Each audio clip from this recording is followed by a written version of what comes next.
করার পর এখানে যাব।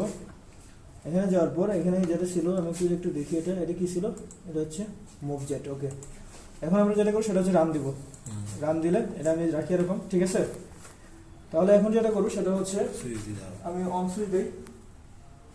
প্রথমে অন সুইচ দিলাম, এখানে দেখতেছি কনভার্টারটা চালু হয়েছে। 10 সেকেন্ড পরে এখানে এসে বন্ধ হয়ে যাবে। এই প্রোডাক্টটা এখান থেকে আসতে 10 সেকেন্ড লাগে, ঠিক আছে। ঠিক এখানে বন্ধ হয়ে যাবে, শেষ। এই বন্ধ হয়ে গেছে। এখন এটা নামবে, হুস পাইপ যেটা ছিল এটা নামবে। এরপর 4 সেকেন্ড পরে তুলে ফেলবো উপরের দিকে। এরপর 3 সেকেন্ড পরে সামনের দিকে অগ্রসর হবে। এই সামনের দিকে গেছে, এটা যখন ফেলাই দিবে তখন এই গেটটা আবার খুলে যাবে, এটা সামনের দিকে মালটা অগ্রসর হবে। এই যে এখন এটা সামনের দিকে যাবে। যখন এটা সামনে থাকে যে বক্সটা ছিল এটা পরে যাবে, এটা অনবরত অটো করে দিলে এটা অনবরত চলতে থাকবে, ঠিক আছে। এই যে এগুলো ইলেকট্রিসিটি সবথেকে বেশি ব্যবহার করে। আবার আপনি সেম কাজটা আবার করতে পারেন। আপনি অফ করে দেন, অফ, সব অফ, ঠিক আছে। সে তার আগের পজিশনে চলে গেছে, যেটা অটো করলে আমাদের দেখা যায়, কিন্তু অটো করে নাই।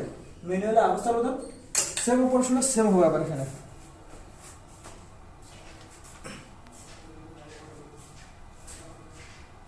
এটা 10 সেকেন্ড পরেই নামবে প্রোডাক্টে নিয়ে যাবে, শুধু এই প্রোডাক্টটাই নিবে সেপারেট করার জন্য, এটাই নিবে শুধু। আবার 4 সেকেন্ড পরে হ্যাঁ আস্তে আস্তে উঠবে।